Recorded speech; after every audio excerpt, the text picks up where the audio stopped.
Assalamualaikum warahmatullahi wabarakatuh dan salam sejahtera bagi teman-teman yang beragama lain. Kembali lagi di channel Happy.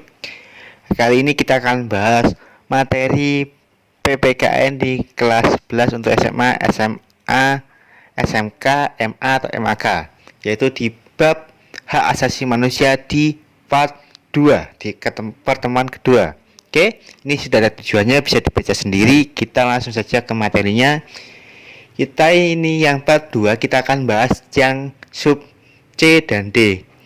Yang kita bahas pertama kali yang C, kasus pelanggaran hak asasi manusia. Tahukah kamu apa yang dimaksud pelanggaran HAM? Bisa dijawab di komentar ya, atau dimanapun. Terus, pelanggaran hak HAM meliputi pelanggaran hak asasi manusia yang dapat bersifat kejahatan biasa, ordinary crime, dan kejahatan luar biasa, extraordinary crime. Terus ini faktor penyebab pelanggaran hak HAM yang berasal dari dalam diri seseorang adalah ada 5. Tidak seimbangnya pelaksanaan HAM dan hak asasi dan kewajiban asasi. Belum adanya kesepahaman dan kesamaan mengenai konsep HAM. Sikap individualisme, kurangnya kesadaran tentang hak asasi manusia. Terus yang terakhir, rendahnya sikap toleransi. Faktor yang penyebab pelanggaran yang berasal dari luar seseorang adalah ada 3. Lemahnya dan kurangnya fungsinya lembaga-lembaga penegak hukum. Yang kedua, penyalahgunaan kekuasaan. Yang ketiga, penyalahgunaan kemajuan teknologi. Lanjut, kasus pelanggaran HAM di Indonesia itu ada beberapa.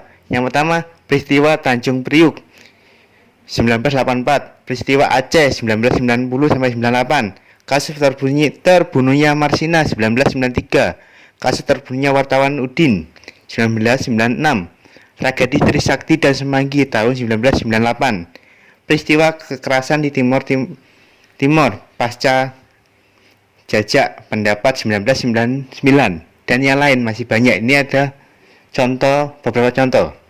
Oke, lanjut. Kita lanjut ke yang D, yaitu yang materi yang terakhir. Pasal 281 ayat pasal 28I ayat 4 Undang-Undang Negara NRI tahun 1945 menyatakan bahwa perlindungan, pemajuan, penegakan, dan pemenuhan HAM adalah tanggung jawab pemerintah atau negara, terutama pemerintahan yang berlaku saat ini. Terus, kewajiban dan tanggung jawab negara terhadap HAM antara lain ada 4. Kewajiban untuk menghormati hak asasi manusia, kewajiban untuk melindungi hak asasi manusia, kewajiban untuk memenuhi hak asasi manusia, dan yang terakhir, kewajiban untuk memajukan, mengembangkan, meningkatkan hak asasi manusia yang ada di Indonesia. Lanjut, upaya penyelesaian penegakan terhadap kasus pelanggaran HAM bergantung pada kondisi pelanggaran. Apabila termasuk dalam pelanggaran kategori berat, penyelesaiannya melalui peradilan HAM.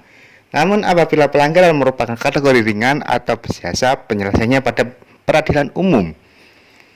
Terus ini, adapun proses penyelesaian kasus pelanggaran berat HAM menurut UU nomor 26 tahun 2000 adalah sebagai berikut. Penyelidikan dilakukan oleh Komnas HAM, penyidikan yang dilakukan oleh Jaksa Agung, penuntutan dan pemeriksaan di pengadilan.